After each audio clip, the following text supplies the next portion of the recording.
Bueno, y vamos a ver todo el análisis nacional con nuestro querido invitado de los martes. Como siempre está con nosotros Cristian Pizarro, editor de reportajes del Mercurio. ¿Cómo estás, Cristian?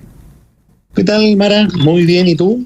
Bien, también, qué bueno tenerte con nosotros. Tenemos harto que conversar y voy a aprovechar el pase-gol del editorial precisamente para preguntarte sobre tu opinión respecto a las expectativas que habían en cuanto al cambio de gabinete. Se conversaba también, digamos, de pasillo, que no había muchas alternativas de cambio. Tal vez podrían entrar algunos que no van a su siguiente periodo municipal. ¿Cómo ves tú el escenario? ¿Tenías expectativas realmente de un cambio o pensaste un poco que se iba a mantener? Mira, yo la verdad es que en general, respecto al cambio de gabinete, nunca vi señales de que el presidente estuviera en disposición de hacer una modificación profunda. Esto es sacar a la ministra Toá, sacar eventualmente a la ministra Orellana, en fin, hacer un ajuste en todas aquellas piezas que no están funcionando lo suficientemente bien y que, como tú señalabas en el editorial, son varias. Pero estaba este otro elemento de que habían algunos ministros y subsecretarios que habían planteado su interés por ir a la próxima elección parlamentaria. Claro. Y eso les exigía retirarse del gabinete. Entonces, lo que nos ha dicho el presidente ayer en buen castellano es que cambio de gabinete como tal no va a haber, es decir, no va a haber ni un cambio mayor ni un cambio menor. El cambio mayor no lo va a haber porque él no está disponible ni dispuesto a prescindir de las ministras Toá, Orellana y algún otro por ahí que uno podría haber agregado, de alta o de gran jerarquía. Y segundo, porque varios de los ministros que habían expresado interés por competir parlamentariamente, se han echado para atrás por distintas razones. Uno, porque al parecer sacaron bien las cuentas y los votos después de esta elección se dieron cuenta que los distritos o circunscripciones senatoriales no les daban eso lo suficientemente bien. Interesante. Y por lo tanto, ¿para qué tirarse a la piscina si no había agua? Y yo creo que a otros, efectivamente, los menos, que estaban interesados en salir, se les pidió que se quedaran en el gabinete para no dar una señal de que el gobierno se estaba desmembrando. Y por tanto, a lo mejor hay ahí un par de casos. Yo creo que los ministros Cataldo de Educación y el ministro Esteban Valenzuela me da la impresión que pueden estar en esa condición. Ahora, dicho eso, como explicación a lo que señaló el presidente ayer, yo no descartaría que de aquí al día 15, que es el límite fatal para esto, que se produjeran algunos retiros, sobre todo subsecretarios, y un ministro por ahí, un par de ministros. Eso no es un cambio de gabinete en términos tales, no, es un cambio de ministro. Sí. Entonces yo no descartaría que eso ocurra, la política es muy dinámica, pero me da la impresión de que vamos a seguir como estamos. Y en ese sentido es interesante lo que planteas, que tiene que ver con en el fondo los resultados de esta elección en cuanto a las cuentas que sacaron algunos ministros, tal vez ex subsecretarios, en cuanto a las posibilidades que tenían para salir electos en una parlamentaria el próximo año versus mantenerse los próximos 2 años en el gobierno. Ahora, ¿cómo podemos ver la vida útil en el fondo de estos ministros, de estos subsecretarios, en cuanto a dónde queda su carrera política si no van a las parlamentarias? Y evidente, yo creo que las posibilidades que vuelvan a ser gobierno, al menos en la siguiente elección, son bastante bajas. Sí, pero como en todas las cosas importantes en la vida hay que elegir, ¿no? Y no se puede tener todo, digamos, ser ministro hasta el último día del gobierno y después ser parlamentario. Y por tanto se vieron forzados a tener que tomar una decisión, y en ese sentido, decidieron algunos, como te digo, a la luz de los resultados, quedarse en el gabinete. Yo tengo la impresión que, por ejemplo, pero esto es una especulación simplemente, es el caso de la ministra Maya Fernández, ministra de Defensa del Partido Socialista, ella siempre había expresado interés por ser candidata a senadora por Valparaíso, reemplazando ahí a su tía Isabel, la actual senadora en ejercicio, hija del expresidente Allende. Recordemos que Maya Fernández es nieta del expresidente Allende, sobrina de la senadora Isabel Allende.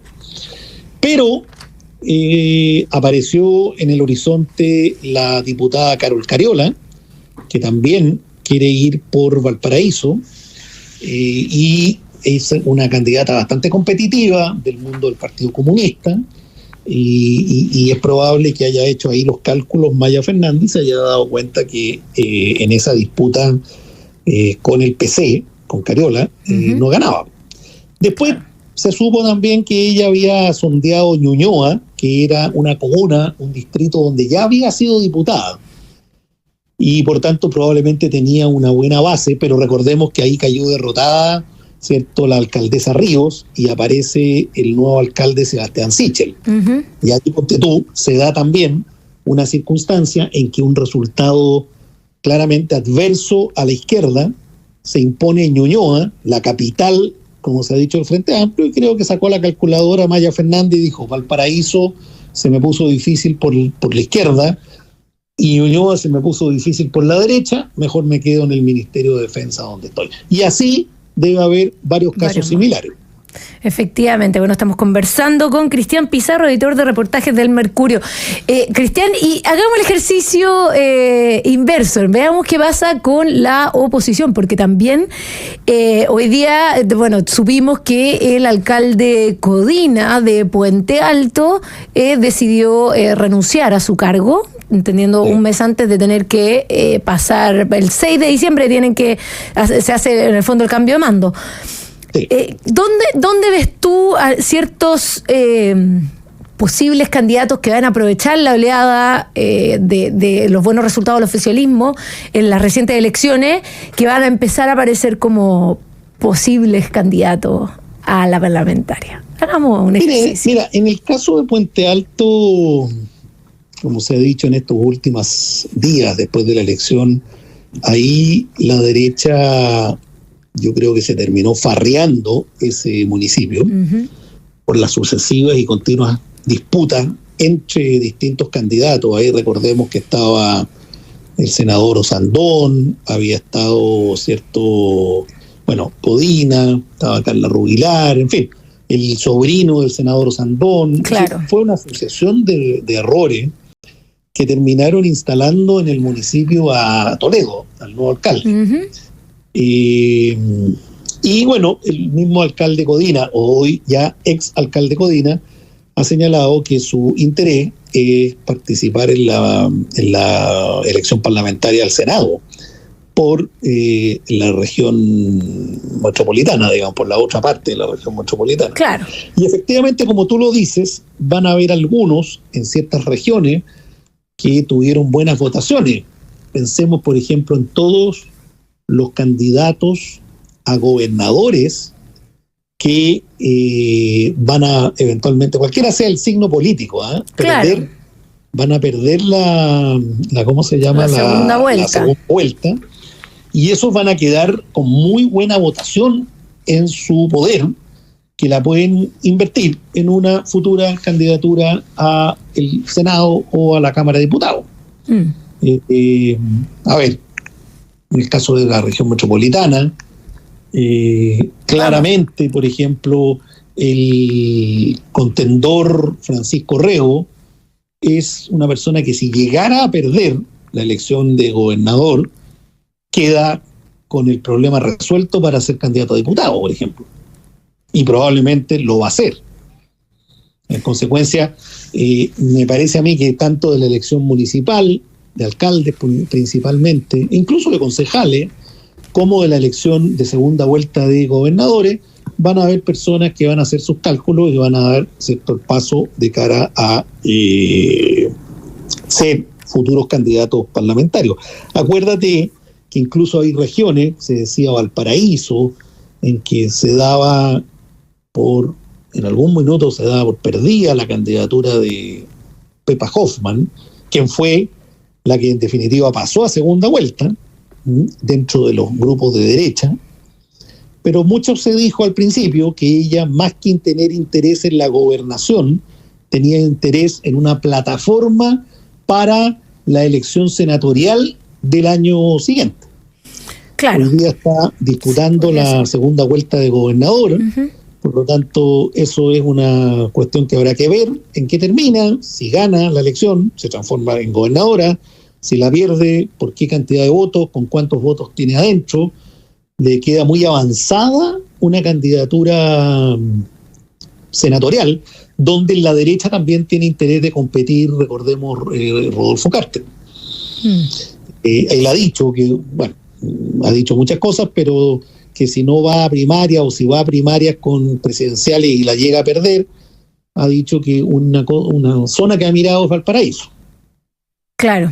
Sí, bueno, ahí vamos a estar viendo cómo se barajan. Oye, precisamente, ¿por qué no vemos o conversamos un poquito respecto a la segunda vuelta de gobernador de la región metropolitana? Porque se dice que la madre de las batallas en esta segunda vuelta, tenemos dos candidatos que en el fondo surgen de la centroizquierda y la centroderecha, pero que hoy día están marcando posiciones un poquito más definidas, y en el centro estamos viendo fenómenos bastante interesantes. Demócrata sacó una declaración diciendo que como partido apoyaban a Francisco Rego. Sí. Y se ha dicho por parte de bastantes demócratas cristianos, por ejemplo, de que no van a apoyar a ninguno de los candidatos, que van a votar en blanco, y se está generando un poco también esta batalla entre ambos, que el apruebo, que el rechazo, que quién es de la derecha, quién es de la izquierda. ¿Cómo ves tú el panorama de la segunda vuelta de gobernadores? ¿Cómo se viene esta campaña y cómo vamos a estar viendo uno a uno los resultados? Porque esto no está claramente definido. Sí, mira, yo creo que la gran sorpresa la dio Francisco Rego en la primera vuelta. Sacó una muy alta votación, superior a la que todo el mundo esperaba. Demostró que era un muy buen candidato, muy competitivo. Logró instalar un nombre en un periodo relativamente corto de tiempo y puso en jaque, aunque la diferencia de votos que tuvieron en la primera vuelta no fue tan escasa, digámoslo, pero puso en jaque a uno de los competidores que pintaba como precandidato presidencial. Es decir, si Claudio Rego hubiera ganado la primera vuelta, hoy día se estaría hablando de Rego como candidato presidencial de la izquierda, de la centro-izquierda. Y a eso apuntaba claramente él, digamos. Yo creo que el primer sorprendido fue el propio gobernador actual, con este resultado proveniente además de un contendor que no en trayectoria, digamos las cosas como son, no tenía gran pedigrí, ¿cierto? Gran tiempo en frente de las cámaras y de los distintos círculos, al menos no al nivel de Claudio Rego, para decirlo más directamente. Sí. Ahora, la segunda vuelta es una nueva elección, es una elección, como se ha dicho, mucho más plebiscitaria respecto del gobierno. Aquí es gobierno-oposición. El malestar contra el gobierno es muy alto, lo hemos visto. De hecho, la popularidad del presidente Boric ha ido disminuyendo semana a semana. Está el tema Monsalve, que naturalmente no ayuda al gobierno y al oficialismo, donde hoy día hay que insertar definitivamente a Claudio Rego. Uh-huh. Segundo, está también el caso de Procultura, que es un tema que no se ha explicado bien y que seguramente va a salir con mucha fuerza en esta segunda etapa, de la segunda vuelta, quiero decir, la campaña. Y tercero, no nos olvidemos que Claudio Rego fue un candidato que en la elección anterior fue apoyado mayoritariamente por la derecha. Él le debe su triunfo a los votantes de derecha porque se levantó como un candidato que venía a detener el avance del Frente Amplio y de la izquierda. Claro, con Karina Oliva, lo recordamos muy bien.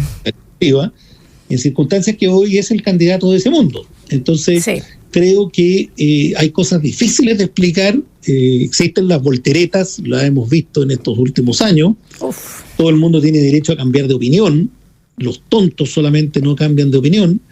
Pero cuando los cambios de opinión son demasiado bruscos, y donde en definitiva uno advierte un interés electoral, bueno, naturalmente que es una cuestión a revisar. Entonces, creo que va a ser muy competitivo. No sabemos si a Francisco Rego esta irrupción le va a alcanzar para vencer en la segunda vuelta a Claudio Rego,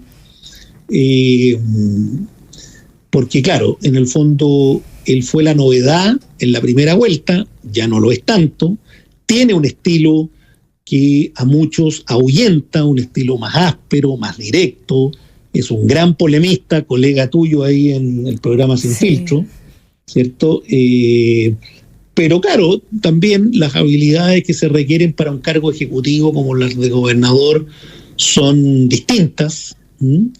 Entonces su perfil muy parlamentario que yo encuentro que tiene, también puede jugarle en contra. En consecuencia, me parece que es una disputa reñida, como reñido va a ser también la disputa de Valparaíso, y donde veo menos estrechez de corazones, dirían los prisioneros, es en la octava, digo, en Biobío, porque ahí claro, la diferencia es mayor. El candidato al oficialismo es Navarro, que es un candidato que ni siquiera la izquierda le gusta. Entonces lo más probable es que en Biobío gane Yacaman, que es el candidato de la UDI, y la incógnita sea qué pasa en la RM y en Valparaíso. Al menos dentro de las más relevantes, porque acordémonos que hay 9 regiones en disputa en segunda vuelta, digamos. Uh-huh. Sí, bueno, el escenario va a estar entretenido. Yo creo que estas campañas van a estar bastante reñidas. Ya vimos los ejes de ataque de un lado para otro y bueno, vamos a ver cómo resultan ambas. Bueno, lamentablemente se nos fue la hora, pero siempre Cristian Pizarro, editor de reportaje del Mercurio, es un placer conversar de la actualidad contigo. Muchas gracias por haber estado con nosotros. Bueno, lo mismo digo, que estés muy bien, Mara. Igual, gracias Cristian. Nosotros nos vamos a una breve pausa y ya volvemos con más. Llegó la hora.